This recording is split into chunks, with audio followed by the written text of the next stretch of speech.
Let me ask Senator Yabol and Montano. ASEAN integration will see the entry of goods and services into our country without so much government restriction, right? How will you ensure that our goods will be as competitive, our services will be as competitive to the rest of those belonging to the other countries, so that at least we can be sure that our future workforce will have a better chance in seeking employment. And of course, also our products will also have a better chance against those being produced by other countries. Can you give us specific programs for that? We have to realize, even long before this effectivity of ASEAN integration last December 15, 2015, ay tayo yung pinaka-ambisyosong bansa sa buong Southeast Asia.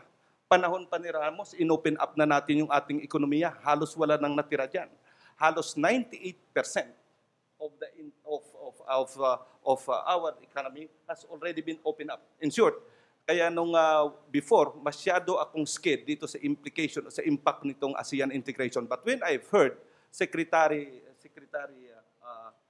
Domingo Den, when we invited him in one of the forum, I realized he is right. Parang sa isip nating mga Pilipino, ito darating ang ASEAN integration, bang, itong ganitong problema ang mangyayari. Pero totoo nga, in the last 5 years, in the last 7 years, nag-open up na tayo. Halos zero tariff tayo sa halos lahat ng kaya. Naging kawawa nga yung ating naging ekonomiya.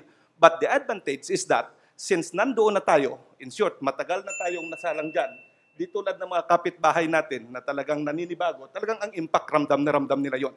Pero yung atin, since Philippines has been there for so long a time, or more than 10 years ago, so in short, hindi maninibago yung ating mga negosyante. But we have to take step to protect the interests of our business people. Particularly, we have to prepare our labor force in the process of this integration.